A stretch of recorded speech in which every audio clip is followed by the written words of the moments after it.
তুমি জানো না যে আমি কি গেম খেলেছি? শোলক, তুমি জানো না আমি তোমাকে চ্যালেঞ্জ করছি। আমি এমন গেম খেলেছি যে গেম মহাভারতেও খেলা হয়নি। শকুনিও পারেনি, বুঝতে পেরেছো তুমি? শকুনিও পারেনি। শকুনি চাল চেলেছিল, মহাভারত হয়েছিল, কুরুক্ষেত্র হয়েছিল, আর আমি চাল চেলেছি কুরুক্ষেত্র বন্ধ করার জন্য। শোলক, আমি ওই বাড়িতে যাব, বেনারসি পরে থাকবো আমি, আমার শীতে সিঁদুর থাকবে, শাখা পলা সব থাকবে, সব। সানাই বাজবে, ভিয়েন বসবে, নহবত বসবে, বোঝো তুমি? নহবত বসবে, আমি ওখানে ঢুকবো। আমি ওখানে ঢুকবো।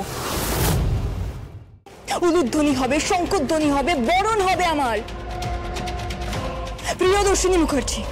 প্রিয়দর্শিনী মুখার্জি আমাকে বরণ করবে, আর তুমি তখন জেলে থাকবে, জেলে। I can challenge you. আমি তোমাকে চ্যালেঞ্জ করছি শুধু।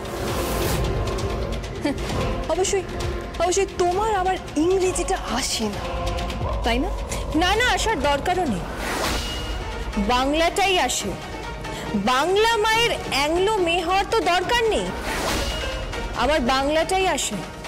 আর বাংলাতেই আমি বলছি রানী তোমাকে, আমি তোমাকে বাজি ধরলাম। 3 দিনের মধ্যে 72 ঘন্টার মধ্যে সমস্ত শাড়ি ডেলিভারি হয়ে যাবে। আর তারপর আমি ওই বাড়িতে যাচ্ছি আমার স্বামীকে নিয়ে, পুরো পরিবারকে নিয়ে। পারবে না, কারণ তোমার ওই জমিন হাটাতে এমন একজন আছে যে আমার বাকি কাজটা করে দেবে। কে আছে? কে? শোলক, রানীর সাথে কথা বলছিস? রানীকে তো ওই বাড়িতে নিয়ে যাওয়ার দায়িত্ব আমার উপরই পড়েছে। আমি শাড়ি বানাচ্ছি, আমি শাড়ি ধ্বংস করব, আমি সুতোয় গাচ্ছি, আমি আগুন লাগাবো। তুই বুঝতে পারিসনি, কেউ বুঝতে পারেনি ওই বাড়িতে নাটক করে আমি কিভাবে এখানে এসেছি, তোদের মধ্যে মিশেও গেছি। এবার শুধু শেষ চালটা বাকি আছে, শেষ চালটা, তারপরেই দেখবি। কে?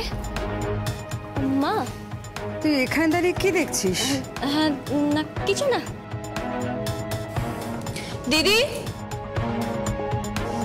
দিদি, আমি ওদের জানিয়ে দিয়েছি যে সমস্ত শাড়ি 72 ঘন্টার মধ্যে ডেলিভারি হচ্ছে। আমি কিন্তু ওদের জানিয়ে দিয়েছি।